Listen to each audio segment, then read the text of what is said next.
28 kilometers from Ponta de Oro, Okay. north, Yeah, due yeah. north.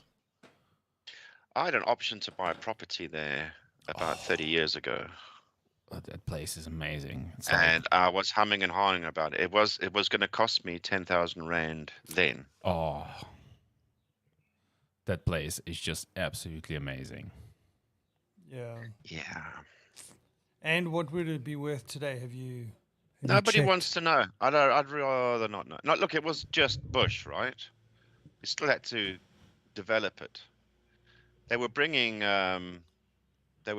power and water infrastructure to the plots. We just had to connect it, but we still had to. I mean, it was a jungle. You still had to cut it down and build on it. And I'm Yeah. like, oh, I can't be asked with this. Mm. And so They the were big guys, plots. the guys that actually like, I think bought some of these plots, especially like right next to the beach, built up a bunch of chalets. Some are, some are like mid-tier level. There's some camping stuff as well, and some are like really nice. So I stayed in a really nice one, and it was Of like, course. it was like proper. I mean, it's like the price wise, it was really good. Coming from SA, it's like it was like Johannesburg prices, and it's like the food was excellent, the weather was amazing, the activities. I mean, I did some Did the dive. mosquitoes avoid you as well? I mean, was it that kind of Actually, like organized I place? got bitten once on the entire trip, Intruders. like literally Yeah. once. Like in, That's the mosquito that hitched a ride with you in your car. It I don't wasn't a know, local one. I don't know, but we had a big gecko in our chalet, and this guy was camping, I think, by the place where all the insects was coming through, and it's like my wife was like, "We should get rid of him." I'm like, "No, What, this the guy, gecko? the gecko, yeah, right." And No. I'm like, no, this guy is like serving his purpose because he's like he camped at that one spot for like 5 days, and you occasionally see him chewing up a big bug, and I'm like, yo, You can hear the crack in the yeah. night. So Did that I was ever tell you guys the story about this American tourist that it's first time to Africa? She was in this hotel, rustic area of I forget where, and basically she phones reception. And she says, "I've got this massive lizard in my room," and the receptionist goes, "Yeah, it's probably just a gecko. It's fine, just fine." And then 20 minutes goes by. She phones back again. She's like, "This thing's still here. It's on my bed." And they're like, "Just shoo it away. Just lift the cover." And she said, "I tried that, but it went for me." She's like, "Hang on. This is just a gecko. They're in all the rooms. Don't worry. Just give it time and just shoo it." And then, like 10 minutes later, this woman's at reception. "I think this thing's chased me out the room. I think you need to come and have a look." Yeah, turns out it was a legavan, a monitor lizard, Yeah. a water Jeez. monitor. So when Yeah. you say big lizard, are Yeah. you sure it's a gecko? It's all relative. Yeah. It's all relative. that's funny. That's funny. Yeah, that's scary. That's funny. That's Just a gecko, shoot away, it's fine. yeah. Yeah, no, But that's that piercing, cracking sound in the middle of the night that wakes you from your sleep and you go, "What the hell was that? no. It's That guy inside was the room." that guy was cool. We called him Bob. You Bob. know, Oh, Bob. Bob. Bob the gecko. So like the place manager is like, sometimes there are like geckos in the room and such etc. Because the place is not like 100% perfectly sealed, so the insect get through and they generally camp. Yeah. So I'm Oh, like, the big no, spiders get and in, he's like, snakes. should we send somebody to get rid of him? I'm like, no. He's like, the guy's like living his best life. Oh, that's quite a For now. service. I mean, For now. I'm well impressed. Yeah, They're offering to come and do all this stuff. yeah. That's a pretty flash holiday. It sounds a pretty 5-star in the bush, man. It wasn't 5-star, but it was like pretty solid 3-star. I mean, the place is still pretty rustic, you know. That's good. But they've managed to pull off like a really good mix of clean rustic and like really good restaurant, really good food, really good service.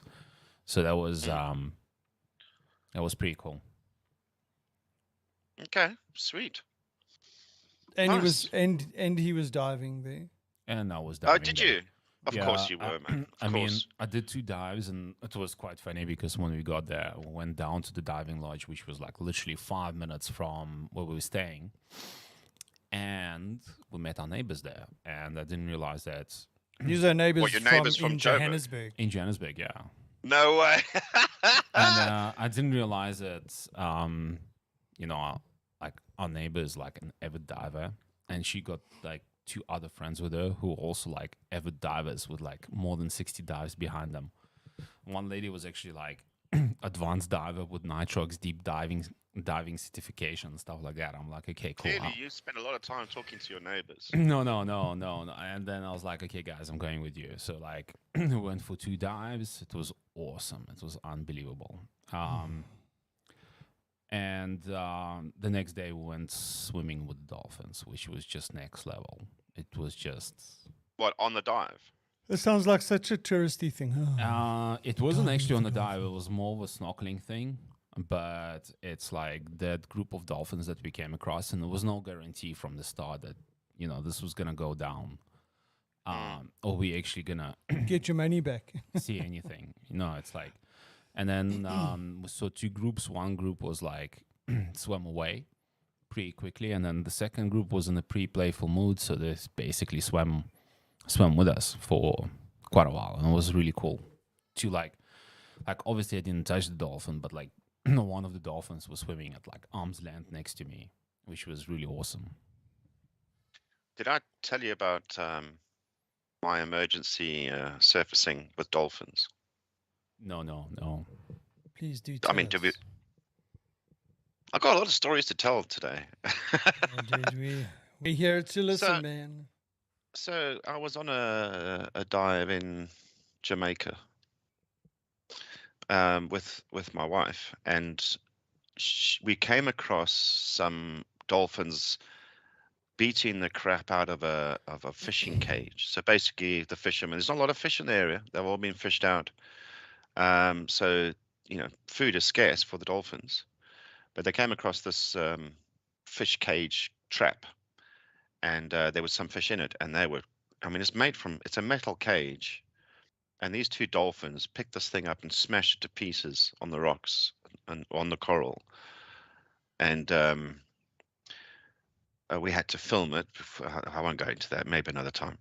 But basically, this is not happy. And the day before, we come across a dolphin that was willing to play with us.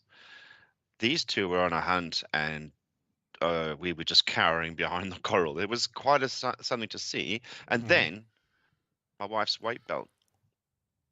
Fell off. She dropped her weight belt somehow, Oh no. Oh, no. No. and off she shoots to the surface. So me kicking into rescue diver mode. Da-da-da! Swim up, grab her foot, slower ascend, all the usual stuff. And it was just fins and bubbles and water everywhere as we tried not to shoot out of the water like some torpedo. Then just before we hit the surface, I looked to my right, and one of those bloody hunting dolphins had followed us up. All Ooh. this commotion to see what we're about. And from going in a hunting mode, which dolphins look very vicious in hunting mode, and I look across and I see this thing and it checks me out, and it is a hand away. And then I was like, I reached up to my wife to go, dolphin, and I looked back and it was gone. Ish. So it followed us up and was right next to me the whole time, because the guys we were diving with told us the story, and I only saw it just before we hit the surface. But that was scary, because I was like, this is not happy dolphin. This is hunting dolphin going, what the hell are you guys doing in my pond? Yeah. Well, you're There we making go. I love to movements tell that the makes tale. me hungry. Yeah, you something. look much sexier than this fish. Yeah. Mm-mm-mm. Yeah. No, like the place where I was diving is obviously like extremely pristine, and it's part of the resort, so you can't fish there. You have to go like very deep offshore to fish. So the dolphins there have like ample supply of food. I mean, there's just so much fish, like everywhere, like literally everywhere. It's like I don't even know how many types of fish that I saw on the 2 That's the way it dives. should be. Yeah. What about sharks? Barracuda? I saw a shark on the first dive, but I don't know what type of shark it was. It wasn't a great white, it wasn't a tiger shark, it wasn't a hammerhead. It wasn't one of those sharks that you see by the Aquarium? no, by the sea coast, by the eastern coast. In KwaZulu-Natal, eastern coast. What, the bull shark? Yeah, yeah. Zambezi. Oh, the Zambezi. Zambezi. Yeah. But it was a shark, and it literally just swam past, and that was it. It was like never saw it again. Was that the one where you were bleeding profusely from your finger? Yeah. What? I've accidentally, like, on that dive, I cut my finger, but like I was already going down. I was already going down, so it was like, okay, let's just go with the flow. Literally. Yeah. Yeah. As it left your body. He's like everyone's at the bottom and he's on this side and everyone else is on the other side, Yeah. distancing themselves from Social distancing. social distancing Yeah. down at the bottom there. Yeah. Yeah. So So it sounds like you had a reasonable outing and It was New Year. So amazing. well done. It was amazing, Lester. Like, on a scale of like 1 to 10, it was a 10. I was like, so cool. And then we did like 2 beach days, but there are several beaches which are like very remote, but like absolutely pristine, right? So it's like, imagine this immaculate stretch of coastline, and there's like only you and 5 other people. yes. It is epic. Got it. Yeah. It's not like Okay. it's not like Mediterranean, right? It's like where you struggle to find a place where to camp, to sit, right? It's like it's completely opposite, right? And the weather is amazing, and the ocean is amazing, and it's like Yeah. Talking about that quickly. You guys ever watch Bondi Rescue? no. So you know. Oh, I about think Bondi I've watched Rescue, one or two of those. Right. So it's like reality TV show, not reality. Well, it's reality TV, but not like Love Island. It's professional lifeguards that are on the Bondi Beach in Sydney, Okay, and so they're filming them and doing all their rescues and it's everything. like a Baywatch. Yeah, it's like Baywatch, without just dudes. Okay. So, can you imagine 10,000 people on a beach? That's insane. Yeah, that's insane. Hey? I could. 10,000 people on a beach. I could. Okay. Lester, I think I also It's a big could. beach. If this is Bond, it's a big beach. It's a big area. True, I mean, but they do have more than imagine one being- lifeguard station along there. It's a bit like Durban Yeah. beachfront. They've got it distributed. But still, dude. You got to watch imagine- 10,000 people. Can you imagine 10,000 people on a beach? Yeah, I can actually. You Well, just think can. of Durban at New Year. I've been to Durbs. Durban at New Year. Yeah. There you I was go. going to go It's- there. I was gonna It's go about there. 2,000 people per beach per second. Yeah. No, that's scary. I want to see. Let's see what is the.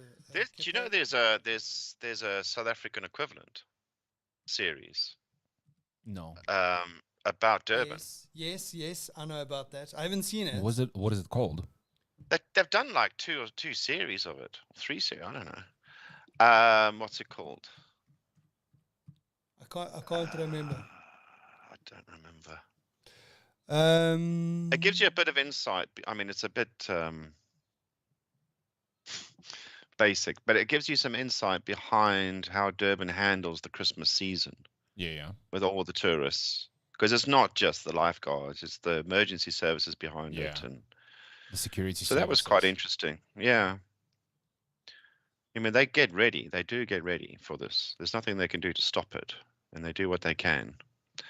But they had a thing that on the one series I watched, they had a thing where they had in the peak days where you get thousands of people per beach. They had a sandbank shift, and that's when people just panic and just climb over each other, and people drown. Mm-hmm. So you happily, you're up in the wave, come down. You normally bounce off the bottom, and this is what people do because they can't swim and they won't go further out. And you and 1,000 people doing the same thing, and then suddenly you come down, and there's no sandbank. It's gone. Bloops, underwater, panic, start clambering over people. Spreads like wildfire. So did you get the name of the show? No, what is it? Durban Beach Rescue. Oh, how original! Yes. I can't remember the name of that show. It was in Durban. It was. Yeah, on the beach. It was on the beach. It was With about the Yeah, it's rescuing. coming to me. Don't tell me. Don't tell me. Don't tell me. Durban Beach Rescue. Yeah, there you go. Beach Rescue. I think I watched it on Netflix or It's something. on Apple TV. Amazon. It's on Apple. It's on TV. Apple. Do you know there's another series? This one is even better. Yeah. Snakes in the City. Oh my God, no. In fact, they changed its name. It was Snakes in the City for the first series. They've done like 7 series. And basically it's this guy, it's this British guy who lives in Durban Yeah. and has got a South African girlfriend or wife, or he goes through 2 partners in all the series. And basically they get called out to get snakes out of houses and stuff. And they go all over the place. And I told my sisters about this, and they're like, oh, yeah. I remember when we were living there, when the rains came, all the snakes came out into our garden, because our bottom of our garden when we lived in Durban was the river, the river that floods every year. What was it, Tugela? Yeah, Anyway. it was a Tugela River. Yeah. So he's like, yeah, we used to get black mambas in the house all the time. I'm like, Oh, jeez, dude, I'd shit myself. oh. And yeah, sure enough, in our family photos, our neighbors all, trying to help each other with sticks as this massive black mamba is wrapped around the railings with someone's wife holding a baby next to it going, no, left a bit. It's like, oh, jeez. How are we still alive? Yeah, no, dude. I'd shit myself. And then run away. That too. But the thing is, no, I think it was quite interesting because there's snakes all over Durban.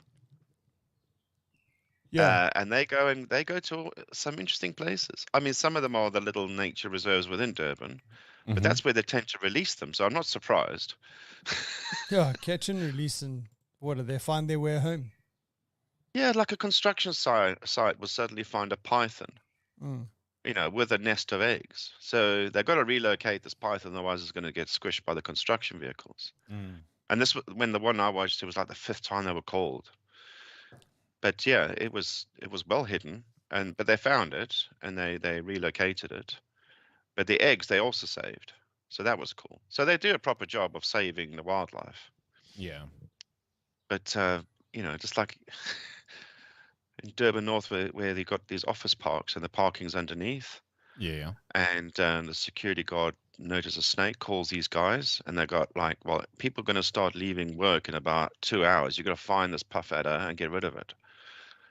They almost didn't find it. Yeah. Against the clock. So that was sort of reality TV. I mean, Durban's a pretty harsh place. Yeah, that's rough. Next That's thing we rough. want behind the scenes at like the dockyard or something. Yeah, that's rough. But NSRI also does an amazing job in terms of like life rescue and stuff. Yeah. Like both on the east and west coast. I mean, those guys and bulk of those guys are volunteers, right? Mm. Yeah. Talking about wild animals, what is the this is pub quiz question time. What is the deadliest animal in Australia?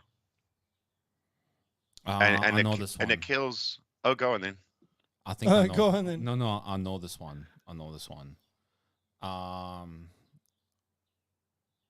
Isn't it what's his name in Australia? Isn't it like a scorpion or something? No, Snake, No, it's something No. small. Something small. kangaroo. to throw you off the scent. Statistically, and I can't remember which year it Not was. a hint, this- or it's no, a no, no. It's jellyfish. just Is it ju- jellyfish? Well, that's a good one, but no. Okay. And deadliest, as in it's killed the most people, Yeah. or caused the death of most people in a spider. year. Holden Commodore. No. The common house cat actually was responsible for one of the deaths that year. But okay, because you're going to go through crocodile and spiders and all the usual stuff. Kangaroos, you think? No. Horse, Wow. by far, Oh my word. because horses chuck people off. It Yeah. kicks people. Kick It them, runs yeah. into traffic, causing traffic accidents. Yeah, yeah. So there you go. Yeah. 280 deaths that year were caused by horses. Okay. Not funny, but there you go. So- But like, jeez, I In must terms have of read on in that terms page. of like our stats, I know that sharks and crocodiles actually don't kill the most people. Yeah, like sharks is actually on the very low side of things. I think Oh yeah, absolutely. the most Yeah. deadliest animal in Africa is actually hippo. It's still and statistically consistent year on year. Yeah. It's because people don't Which listen to is- instructions. I mean, that's why St. Lucia's got such a small population. Mm. Saint Lucia. Aren't you going to go visit there soon? Yeah, but Yeah. yeah. I'll be the new canon. I'll be the new stat. Yeah. It was actually quite amazing because I've been there, I think about 2 years ago, and it was like driving through town, and it's like there's a hippo on the street, and you're like, what the? Is it trying to parallel park? What's it doing? It's like it's just such an odd sight. Okay, talking about sites. this- Here's a site called Santa Fe Relocation. I'm assuming that what they do is they give information to people relocating to parts of the world. This one is for South Africa. What dangerous animals may you encounter on your relocation to South Africa? We've spoken about one already, which is the hippos. Any guesses on some others?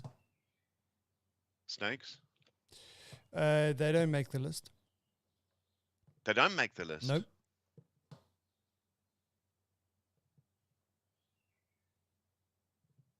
I can Help tell, you out? I can tell you, but I disagree with Is it a this wild list. animal? Yeah, probably. Spiders. Is it a wild animal? No, spiders. Spiders. Black widows. Spiders don't. Yeah, but those numbers are small. Yeah, I know. Baboons, buffalo, great white shark. Baboons I get Yeah. because they But just definitely become the hippos. fearless. Okay, let's see here. But What is the most dangerous animal in South Africa? The black mamba. That's But I just don't know if racist. that's based on incidents or if that's based on like potential? how of how death. lethal it is if something happens. Yeah. Well, Because there's you more gotta- black mambas. which They're animal- commonly found Okay. than other mambas. I mean, the wormslung are actually small in population. Mm. dude, hang on. Yeah, you got What animal kills the most people in South Africa? Hippo. I've now just Googled it. Okay. Are you ready for it? Oh god. But there that's we not go. okay. Can I just before you say What's that? you got to? It's how you phrase the question. That's not in South Africa. That's in Africa. Is that in Africa? That's in Africa. Yeah. So like Google What is it? Google is setting you up for failure, man. Well, on it the said, edge of yeah, my what seat is the here. most dangerous in South Africa? Yeah, yeah. That was the... No, but that's in Africa. So what you wanted to say it's a mosquito, but that's not in South Africa because South Africa is not a malaria zone. You don't die from mosquito bites. Yeah. Yeah, the medical. Do you know there's cases of malaria being? I was watching a heat map of malaria cases being reported, and it goes all the way down to Cape Town. So obviously people go on holiday, go home, Yeah. and then they get sick there. Yeah. But deaths are very low because the hospitals are geared up for it. And prophylaxis are commonly available. But like if you go to West Africa or Central Africa, that's a different ball game. Well, it is high season. Although We do I have have to seasonal say, stuff in the Kruger Park. Oh, I must tell you this because I haven't been to malaria area for many years. So I was inquiring with my local pharmacy as to whether I should bother with malaria tablets this time of year, and it's all changed. Because I remember I always used to go if I was going to Kenya or something, I'd just go to the pharmacy and they just give you over the counter. There's no questions asked. No, How no, many want? Oh, a box of 24. Now I have to go it's prescription for a based. physical. Yeah. Yeah, it's prescription. When did that based. happen? Because Well, they realized that in those South drugs Africa- that they've been pumping you are actually dangerous for you. No, like in South Africa, I think it's been prescription based for a long time. You couldn't buy Oh, really? malaria prophylaxis like ever. Like because I've traveled the A bit. Central West and East Africa quite extensively, and You've got to be immune by now. no, I actually never had malaria. I never had malaria. I was always on prophylaxis, but like, there's certain things you need to consider. So when I went to Mozambique, that part of Mozambique is technically a malaria zone, although Yeah. the chances are low.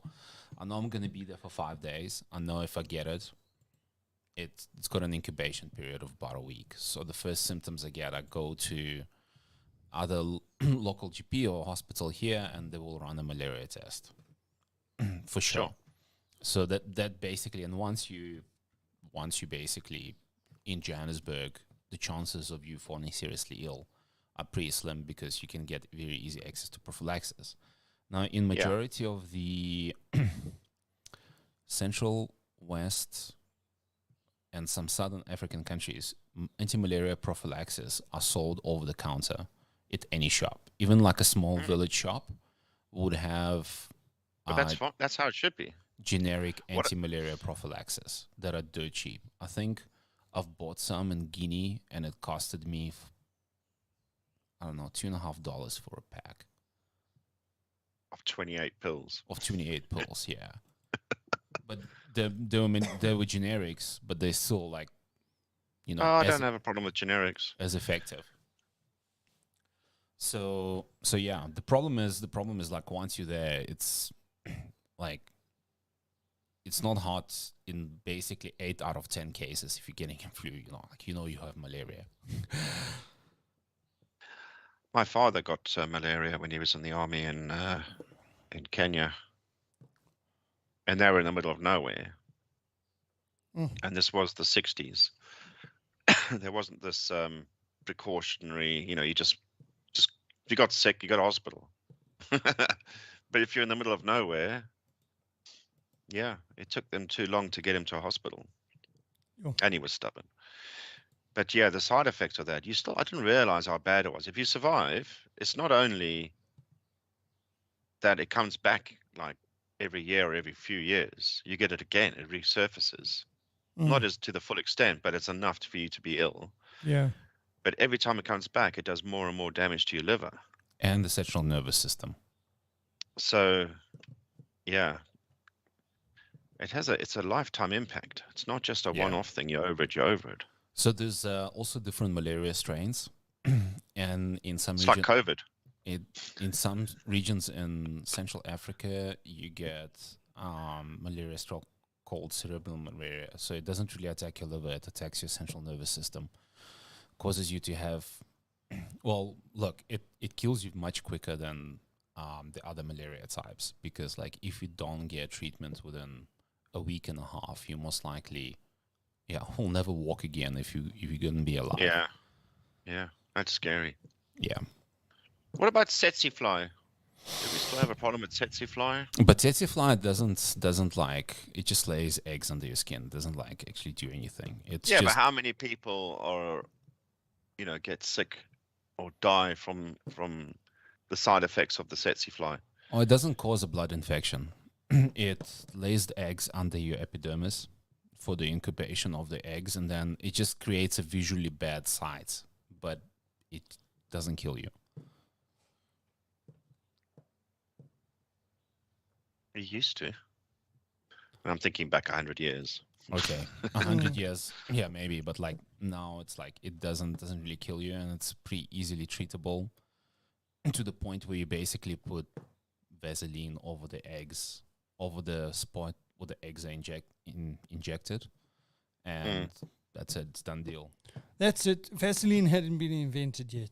Pesto. Vaseline. That's why there was Oh, fatalities. Vaseline has saved millions of lives, killed loads of flies. Yeah. But Yeah. in terms of the deadly animals, it's like like the sharks and lions get the bad rap, but they're actually not. They're not responsible for most fatalities.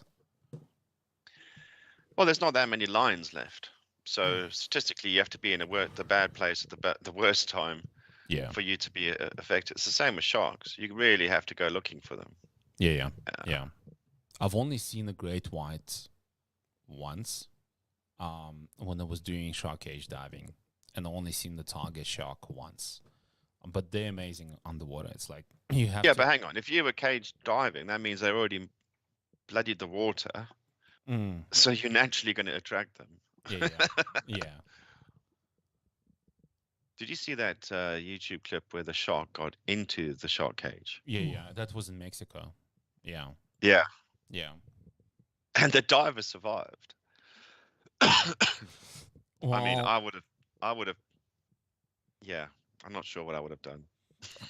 well, the typical MO is crap your pants, pee yourself, and then decide on what to do next.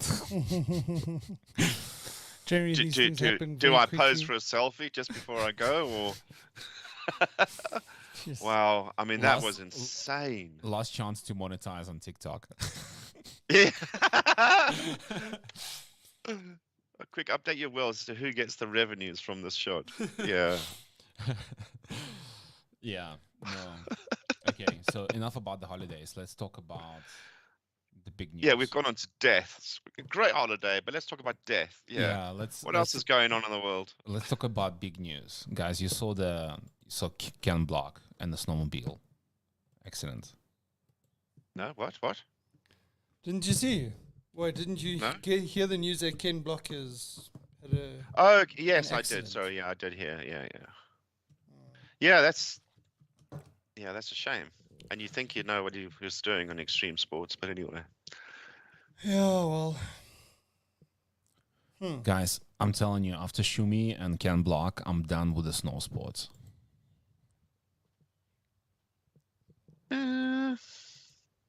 Yeah, Go but for it, Shumi Lester. wasn't. Say something. Look, I would just like to say that there's going to be more deaths on the slopes this year, and that's because there's not a lot of snow. Yeah. So everyone's booked all their skiing trips and are now flying into the mountainous areas across Europe to go skiing, and the snow is only right on the top of the mountains. It's not all the way down. Yeah. So there's now a congested amount of people further up the mountain who can't ski, and there's just daily videos coming through of people wiping out, who then cause because it's such a dense amount of people, one person wiping out has a concertina effect. Yeah, it's like wipes out another two people. Yeah. Yeah. And you can easily go over. I mean, they create snow, right? They got snow guns and snow cannons, so they freeze water and they put it on to the piece to make it longer. But it becomes slushy and slippery. And if you go off that, you're going down a cliff. So Yeah. there's going to be a lot of fatalities this year. Yeah. Every time I've gone skiing when the years I used to go skiing, you get to the airport gate and you take side bets on the bus on the way to the airport, like how many people on your plane are going to be in crutches, because everybody's coming back from a ski trip. Yeah, that's hectic. Every flight we had someone on crutches, at least one. That is But it was hectic. betting on, is it one? Is it five? Yeah. How many? Yeah. It's great. I love skiing, but this is not the year for skiing.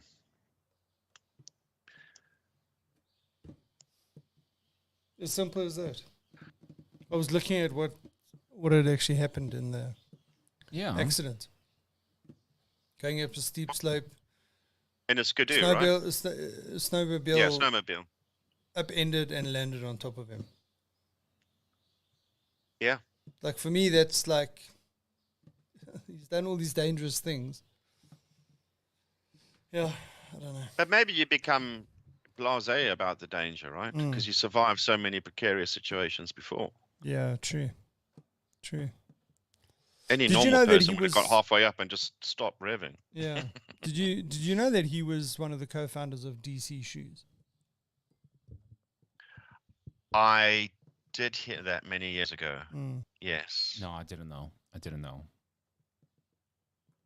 Who's the other one? I don't know who the other person was. Let me Google it.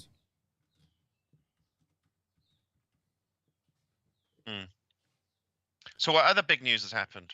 Guys, can we instead of googling try chat GPT? Yeah, we can. What must I ask it? Who's the two founders of DC Shoes? Okay.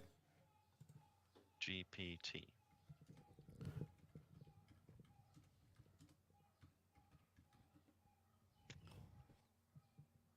And? You see how efficient this is. Yeah, much better than Google. DC Shoes was founded in 1994 by Ken Block and Damon Way. The company is based in Huntington Beach, California, is known for its skate shoes and skate-inspired clothing. Yeah, but who's This- that guy? Who? Just You- ask, who's Damon It's Elon Musk's alter ego. Way from DC Shoes? No. Yeah. Yeah, there you go. Skateboarder, businessman, founder of DC Shoes, lead designer. That's it. Co-founder of skateboard company Alien Workshop. So there's a nice thing about ChatGPT is when you It saves the previous searches. well, it's if you ask it a question, it's based on the Yeah, previous yeah. result. Yeah. So, guys, talking about Chat GPT, do you think there's some serious potential here to replace Google? I think so. Lester? I think so as well, because I think I myself am tired of Google capturing all my information. Although I use other browsers, I mean, Google's useful because I like Google Mail and I like Google Maps and everything links, but it's just Can you too put predictive. Google Maps on your phone then, please, instead of sending me flipping Apple Map links? It worked, didn't it? But the thing is, you gotta understand. Lester is tied into that Apple ecosystem. I'm tied into Apple. Yeah. Yeah, he's a He is- slave. You know, it's like, and there's absolutely nothing wrong with Lester spending his disposable income and propping up Apple stocks. There's absolutely nothing wrong with that. hmm Mm-hmm. You make it sound like I spend billions on my phone. I don't. Well, do you know, like, I was actually checking out new cell phone prices, right? And I was looking at the cost of the new iPhone 14 Pro. And it's like, Yeah. let me just give you some perspective, right? It's like the new iPhone 14 Pro costs the same in South Africa, at least. Maybe in UK it's cheaper, but it costs the same as an upper mid-tier laptop. You're only realizing that now. And I'm not talking about like low range laptop. It's like an upper mid-tier laptop. Yeah. And that's just the phone. And it doesn't even come with a charger, guys. It doesn't even come no. with a charger. It comes with a cable though, not the charger. Yeah. Lester, well, are that's you the thing is- frozen or are you speechless? No, I'm just dropping Andrew another pin.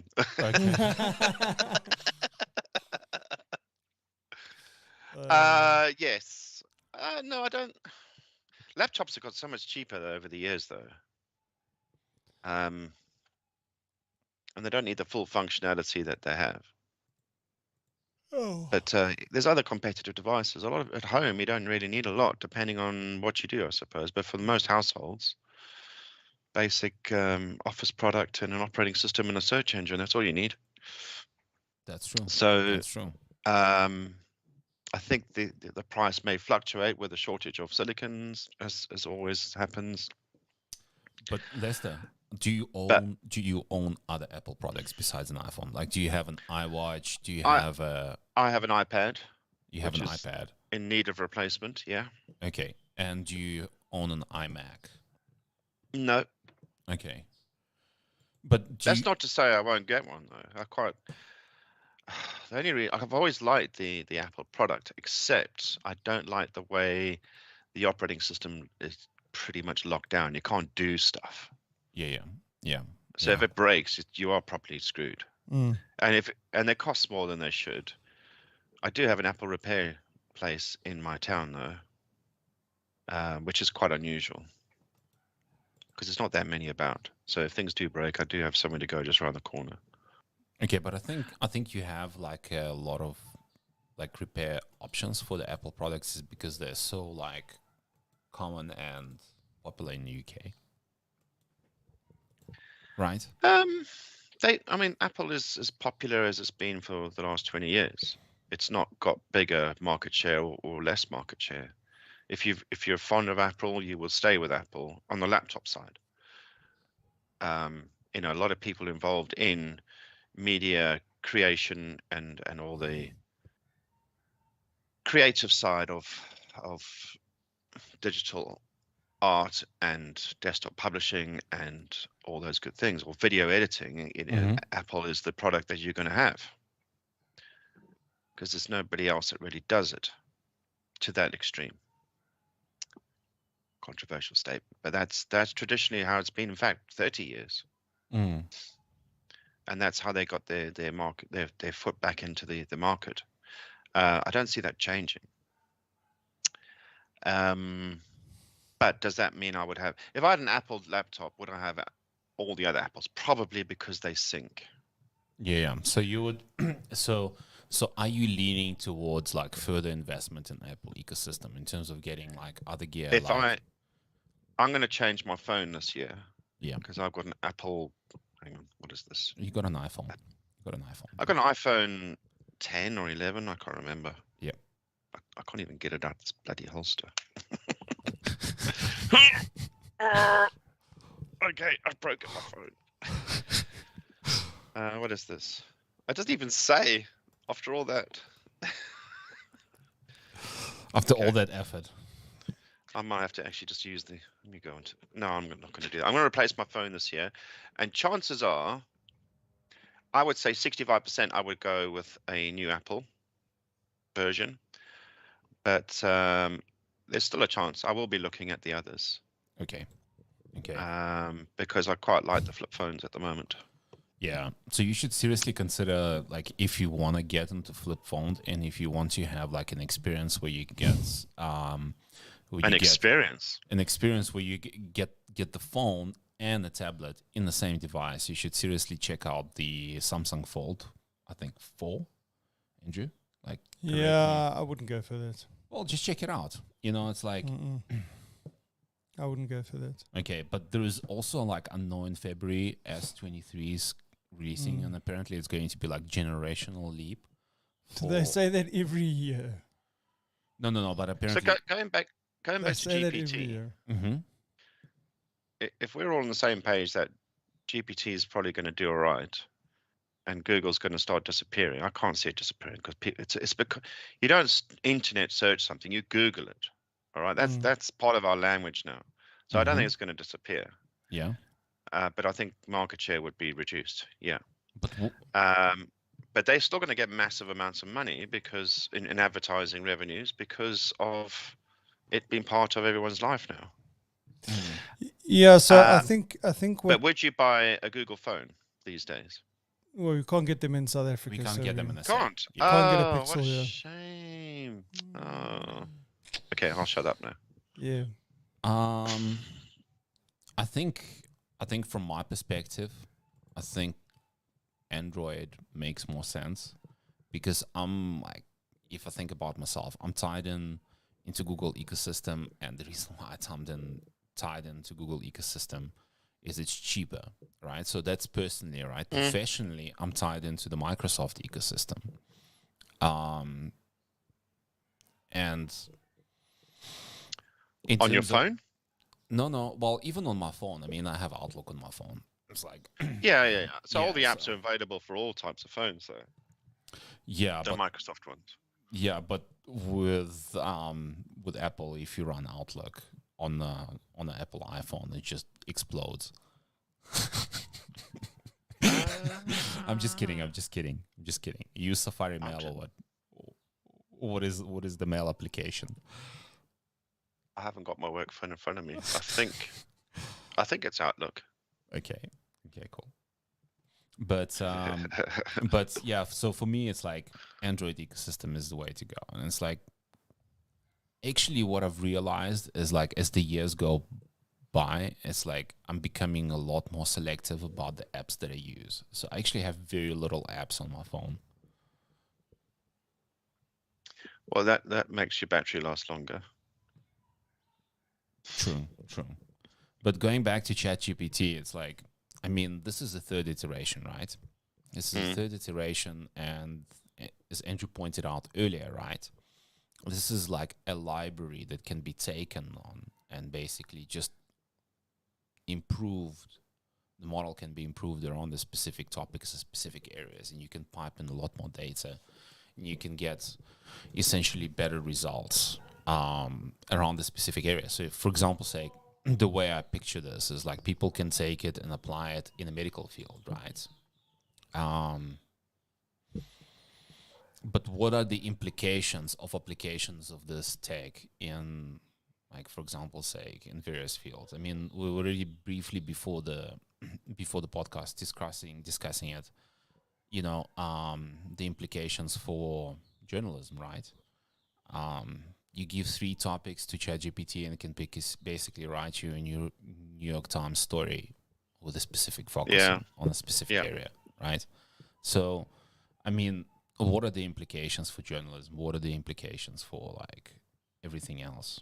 Hang on. If you've recently written your thesis for your degree, is this what you did? No, unfortunately, You plugged in some keywords and it just wrote it for you. So unfortunately, with like specialized stuff, it's not gonna work that well. You still need to put in a graft and do literature review, etc., etc. But I'm pretty sure, like, if you take ChatGPT and you optimize it around a specific topic, it's gonna give you good results, or good enough results for people to actually scrutinize and see, you know, how valid it is. But it's going to be that close. Okay. No, I'm not disputing. I'm interested to see where this goes. It's only going to get better. So I suppose the biggest. How do you stop plagiarism in future, though? Well, this is what biggest. Google. This is what Google was saying, is that they are going to, because like what people are saying, well, how to make money using ChatGPT? Oh, blogging. You can make money from blogging, so now you don't even have to write the blogs yourself anymore. You just get ChatGPT to do it for you. Yeah. Like in a couple of minutes, instead of spending 2-3 hours writing a blog. Exactly. And it can do the code for you. You don't even have to, like, you can write it, it'll write it for you. Plus you can say, well, generate the HTML code for me for this website, and it'll do it for you. And it's kind of copy and paste. What Google is saying is that they are busy working on something that will detect that it was created by AI. Now, I'm interested to know how they're going to do that. Wow, that's... Yeah, this is interesting. But let's see what happens. Wait for GPT-4. Well, it's coming now. 2 months' time. Well, don't worry It's about got the Google GPT-4. protection in it.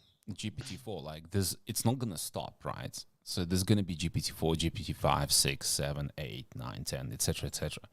And it's going to become progressively better. What I do foresee happening is that as these natural language processing models become optimized, people will charge for access to AI. It's not going to be free. Well, look, these guys do charge for it. So the ChatGPT thing is, remember what that ChatGPT is just a showcase of what the technology can do. Yeah. If you start using it, every time you use it, you use a token. Mm-hmm. And then you have to buy tokens. So they're going to charge. So to use this technology, you'll have to pay for it. Mm-hmm. There'll be a certain amount that it's free, and then you got to pay for it. So I wonder how much Microsoft is going to be paying OpenAI for integrating ChatGPT into Bing. Oh, we're talking about megabucks, dude. Yeah. We're talking about megabucks. So you can just imagine. Yeah. This is Bing. Elon Musk all over again, dude. But Bing I think if they integrate ChatGPT into Bing, and it's going to be an evolution, natural evolution of search engines, I think.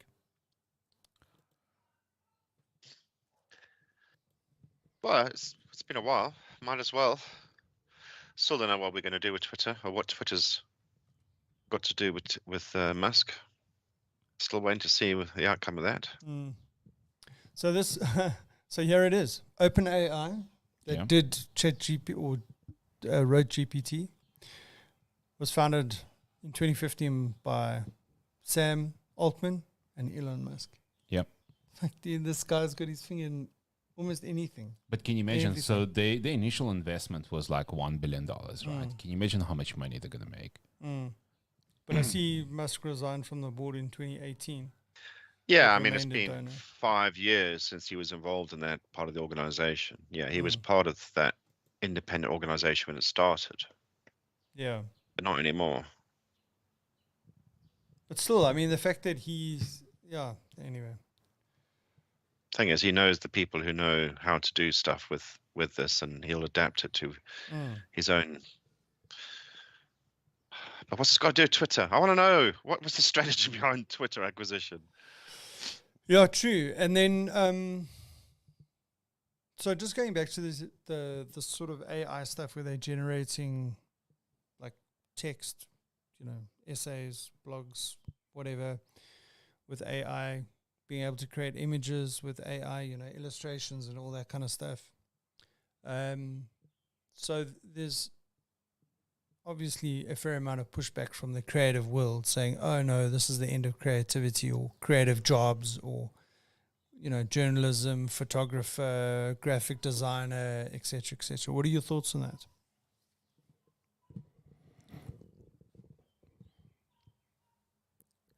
None at the moment. Okay. What are your thoughts? So I was thinking about it today. So we have this advancement in technology.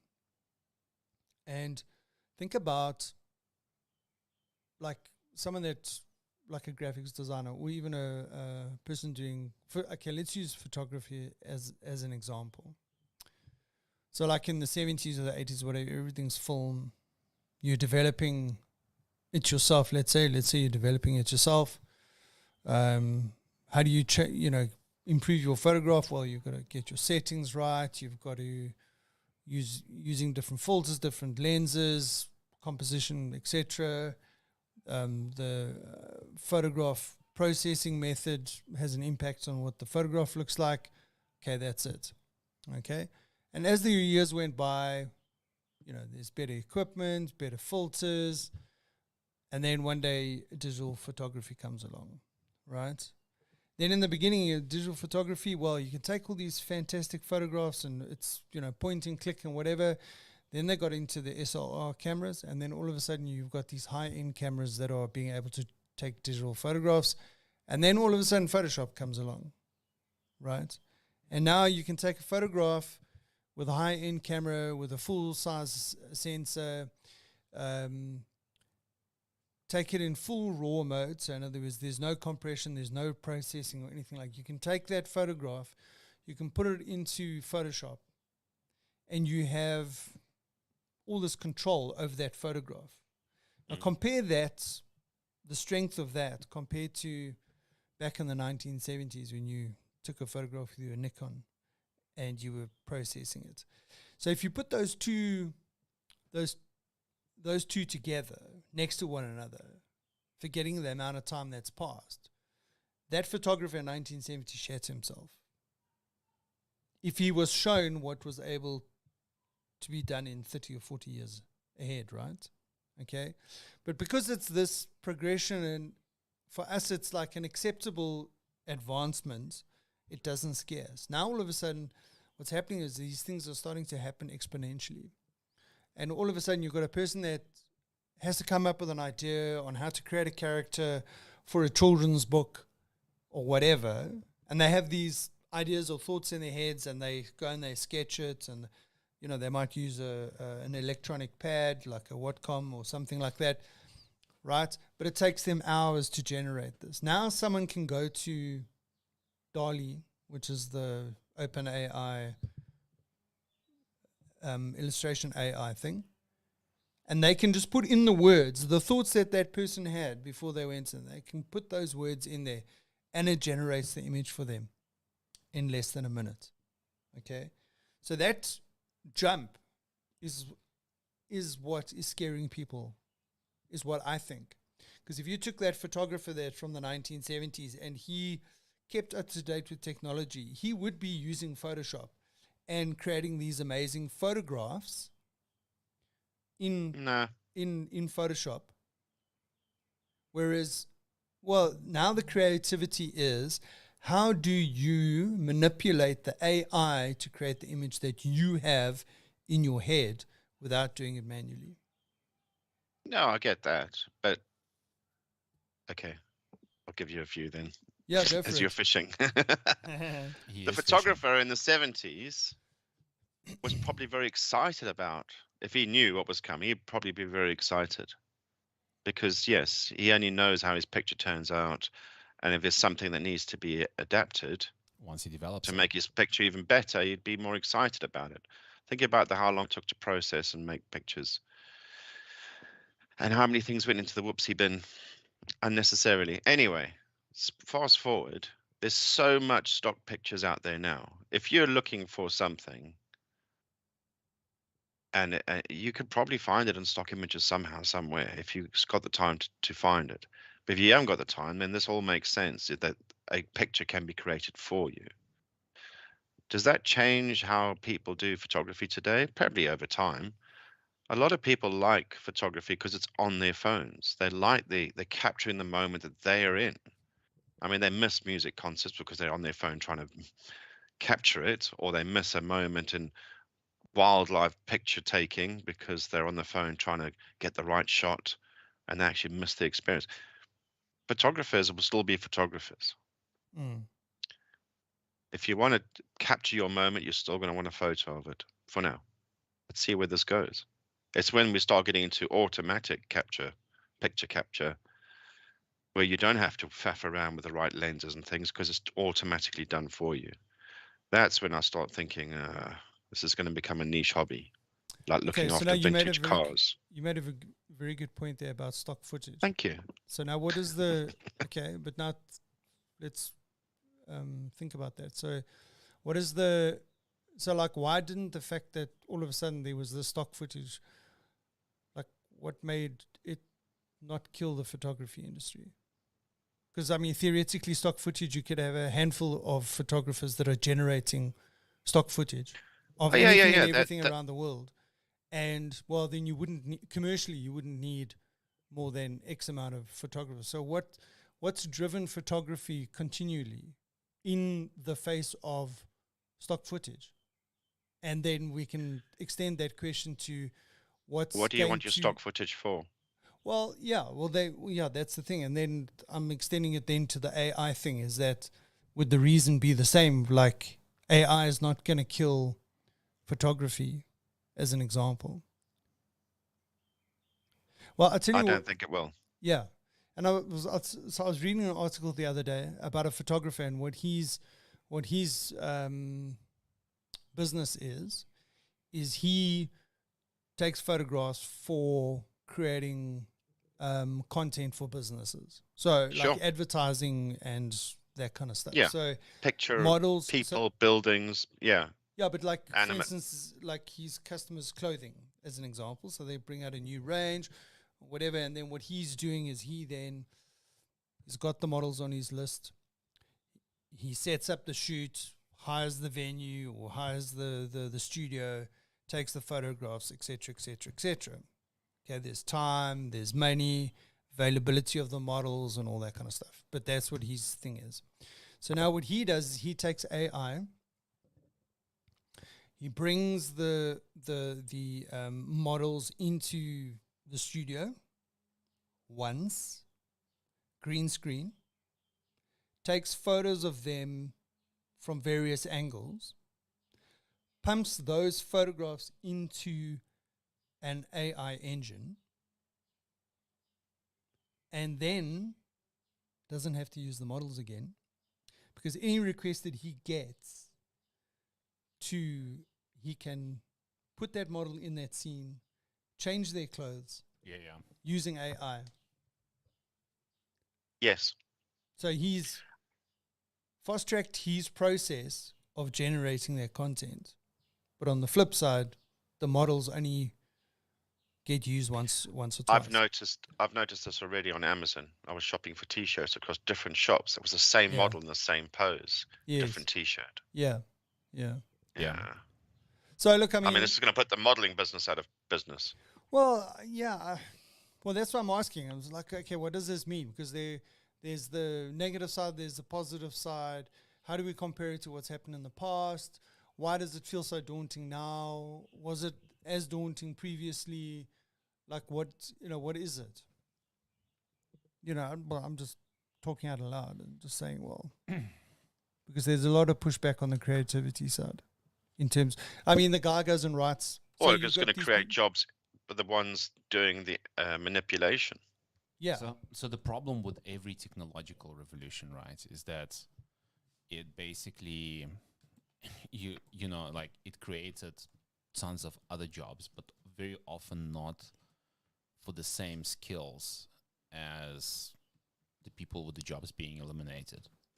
So every successive iteration of technological revolution in terms of manufacturing, automation, everything that's going on in the computer world, it basically creates tons of jobs, but not for the same level of skills that the jobs are being eliminated. So it's like there's this whole job thing and ethical thing in terms of like, I mean, if AI can write you a story, well, with like 3 facts, why do you need journalism anymore? Well, I mean, I suppose that's the point. The journalist could be using it. And by choosing The journalist the makes right it more of a words- story. Sorry? The journalist should have the creativity to create the story, Mm. whereas the AI is probably going to be a lot more fact. I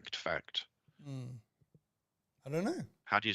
Because Yeah. so what these guys was I'm watching one of these videos this morning about one of these YouTubers where he went to Chat GPT and asked it to create a script for him written in the style of him. So I mean he's quite a well-known YouTuber. Mm-hmm.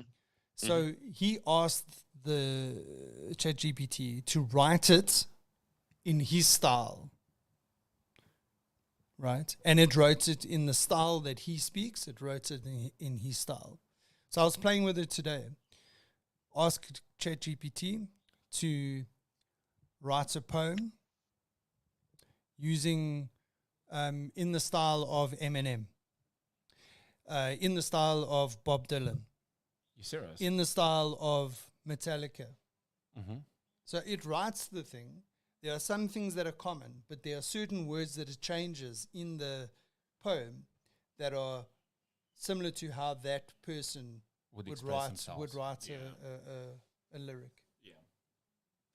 So there's the thing. It's like if you're a journalist and you write in a particular style, could you not take all your stuff that you've written, put it into the engine? You could, for right? sure. And then say, okay, well, this is my style of writing. This is how my grammar works, and these are the words that I use, the vocabulary that I use. Okay, now as a journalist, I need to write an article quickly. The engine's trained on my style of writing.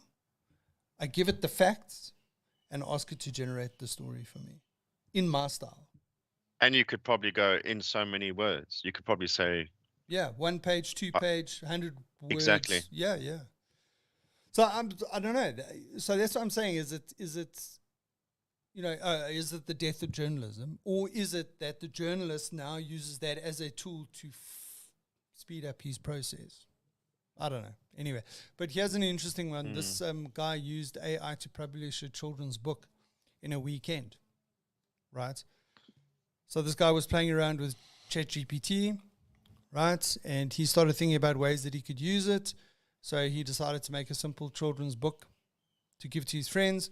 And a couple of days later, he had produced a 12-page picture book, printed and started selling it on Amazon without even picking up a pen or paper. That's Did he amazing. not edit it?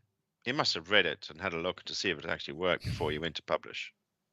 Well, I suppose. Well, so what Still I did. requires some input. So what I did, yeah. Well, what I did is I went into ChatGPT. I was playing around with my kids, and said, "Okay, write me a children's story about a great white shark that swims in the Indian Ocean from Australia to South Africa," and it wrote me a story.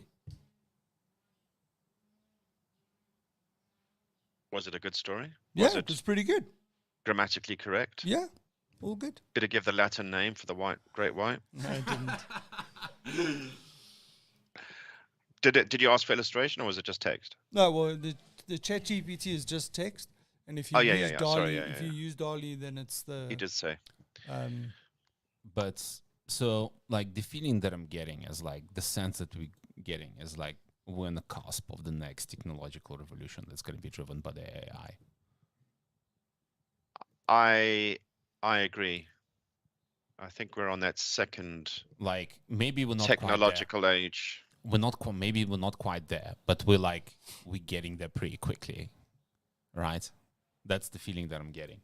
Yeah, well, I think my thing is that it's happening quicker and quicker, and I think that's what's scaring people. But it's the same as all technology changes. It's, oh my goodness, we never thought this would happen, and oh my God, my job's in threat, or something. Yes, the world is changing, and we need to adapt. But how does it change and improve your day-to-day life? Yeah. So this is what Gary Vee said. It's like, how did people feel when they invented the tractor? Because when you think about it, you've got manual people that plow the fields. They're And you like, invent "Jeez, that and you back-breaking invent- work in the rain, and screw that." Yeah, exactly. Bring all the tractors you want. And you get to drive a Lamborghini. A Lamborghini. Yeah. Anyway, so here we are. I think at some point I'm going to tell you, we're going to talk. I think that's the topic for this year, is that we're at the start of the next age, the next the digital transformation age. I don't know what we're going to call it. Yeah. There's a lot happening in space, and my company is doing a lot on that front, and I'm finding out more and more about it on a weekly basis. So I'm not sure how much I can share, but it's fascinating. That's actually on close. what we can do. That's what you're actually sniggering about. Close. Oh, shit. So that's actually not bad. So He's like, so what's going on? What's going on? So Andrew went to Dali. What have you been doing? Went to Dali and he asked Dali to generate a picture of Lester. Taos. And the picture he generated is actually like not bad. I'm gonna WhatsApp it to you quickly. Yeah. I think the last one is actually pretty close. I know. So I've got a selection. Yeah, there was more than one.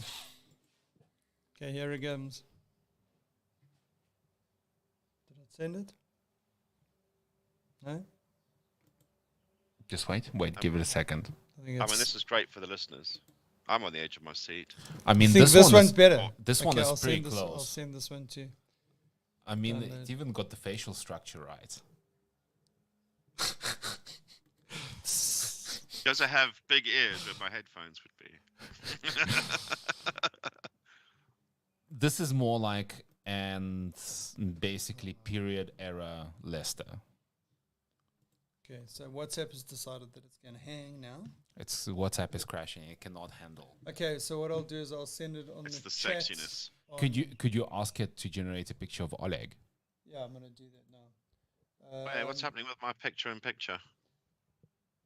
Oh, sorry, I'm just. What have you touched? It's like an Let me infinite send a mirror. message, man, from my computer.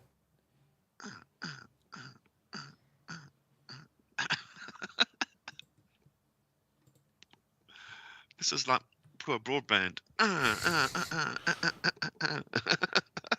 Okay, I think it is working. Yeah. Just say return to media. Yeah.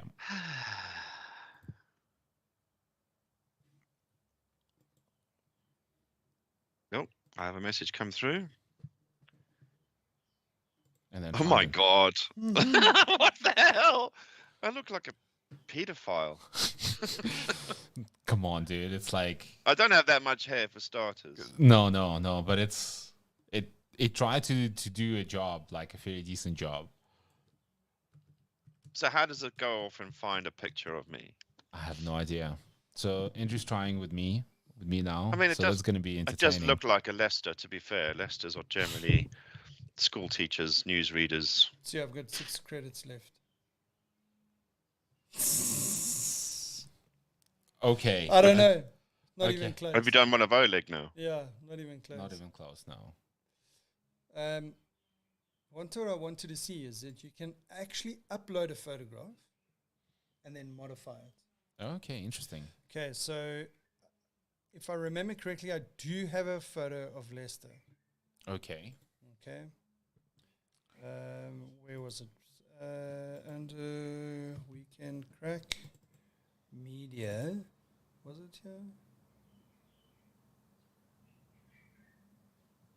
Yes. This There is you a go. nice way of this is a nice way of celebrating International Creativity Month. Okay, crop. Let's I say think that's crop, fine. Crop. Yeah. Okay. Generate variations. And done. No, it's busy thinking.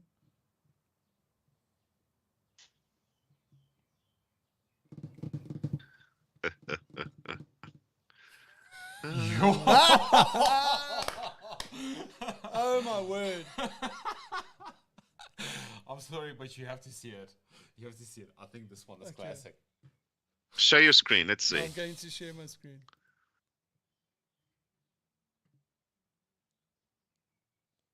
What the hell? There's other people in the world that look like me. That's what this is. I love the Double- background changes. Doppelganger. Okay, so what I'm going to do. So I wonder. I don't know what the surprise me is going to do. Oh no, that's no, I don't want that. So,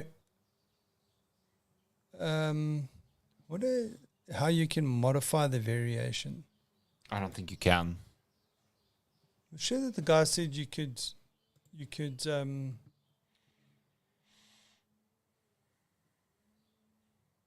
I was looking for gas masks. Can you tell? Yeah. Yeah.